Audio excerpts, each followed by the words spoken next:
গেছে বিধানসভা ভোট। আপনারা জানেন, সকলেই আপনাদের ব্যক্তিগত অভিজ্ঞতা থেকেই আপনারা বলতে পারবেন। আমিও যেমন জানি, আপনারাও তার চেয়ে হয়তো ভালো জানেন যে পশ্চিমবঙ্গকে কীভাবে বিপথে চালনা করে শিক্ষা, শিল্প, জমি, স্বাস্থ্য সব কিছুকে ধ্বংস করা হচ্ছে। পশ্চিমবঙ্গের অবস্থা এত খারাপ হওয়ার মতো নয়। পশ্চিমবঙ্গকে যদি উদ্ধার করতে হয়, পশ্চিমবঙ্গকে আগামী 5-7 বছরের মধ্যেই একটা জায়গায় এনে আবার দাঁড় করিয়ে দেওয়া যায়। ভারতবর্ষের মধ্যে প্রথম 3টে রাজ্যের মধ্যে করে দেওয়া যায়।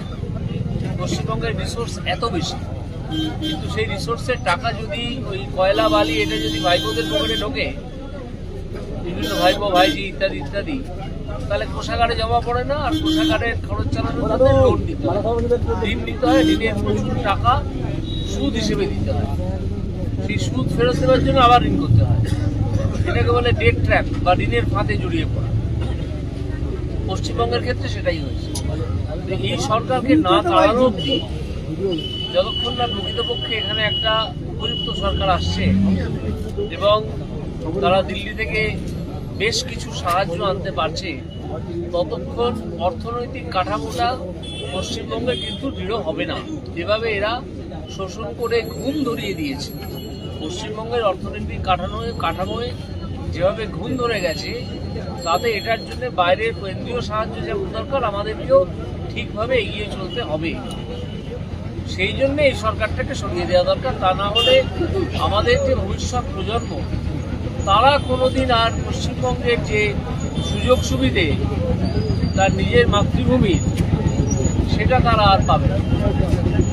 পশ্চিমবঙ্গ শিক্ষায় শেষ হয়ে গেছে, শিক্ষক পদ বিক্রি হয় এখানে, শিল্প কিছু নেই। একটা বড় শিল্প গত 2011 সাল থেকে আসেনি, আজকে 25-14 বছর হয়ে গেল। কোনো উন্নয়ন সেভাবে হয়নি যেটা চোখে পড়তে পারে। একটা ব্রিজের অত্যন্ত দরকার এখানে, এই এলাকায় এপার থেকে ওপারে যাওয়ার জন্য, সেটা পর্যন্ত করে উঠতে পারেনি। কোনো প্রজেক্ট রিপোর্টটাই তৈরি জমা করতে পারে, যদিও টাকাটা সেন্ট্রাল গভর্নমেন্ট স্যাংশন করে দিয়েছে। আমি কালকেও এসেছিলাম, এই এলাকাতেই ছিলাম, নন্দীগ্রাম 1 নম্বর ব্লকে। সেখানে আমার নজরে এটা আনা হয়েছে। আমি বলেছি কিছু কাগজপত্র লেটেস্ট যেগুলো আছে নিয়ে আমার সঙ্গে দেখা করতে। আমি চেষ্টা করব সেটাকে আবার গতি আনা কাজে। শুভেন্দুবাবু তো মাথার উপর আসেনি। শুভেন্দুবাবুর আশীর্বাদ এবং সহায়তা সমর্থন সবসময়ই পাবো। পশ্চিমবঙ্গকে দাঁড় করাতে হলে এই অপশাসনটা দূর করতে হবে। এছাড়া আমাদের সামনে আর কোনো কাজ নেই। একটাই কাজ, তৃণমূলকে হাঁটাতে হবে, তৃণমূলকে উৎখাত করতে হবে। তা না হলে কিন্তু পশ্চিমবঙ্গের আর বেঁচে ওঠার কোনো আশা নেই। এইটাতেই আমাদের মধ্যে যদি কোনো মতপার্থক্যও থাকে,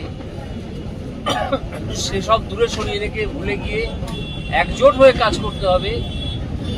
তাদের মুখোমুখি দাঁড়িয়ে চোখে চোখ রেখে আমাদের সংগ্রামটা চালনা করতে হবে, নির্বাচনী সংগ্রাম।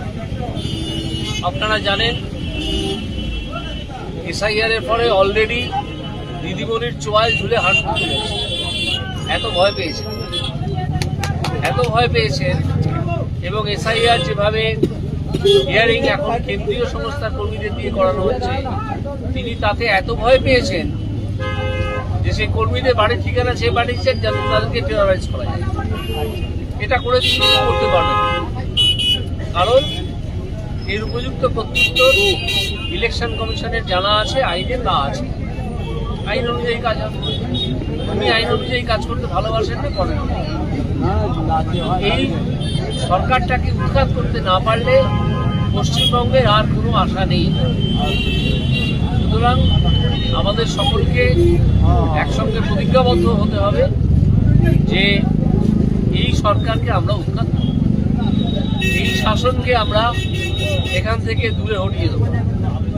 বিজেপির হাতে ক্ষমতা আসবে, এলে আপনারা দেখতে পাবেন যে সুশাসন মানুষ পাচ্ছে, রাজ্যের জনগণ পাচ্ছে এবং পশ্চিমবঙ্গের অনেক অনেক উন্নতি হচ্ছে। এইটুকুই আমার বলার।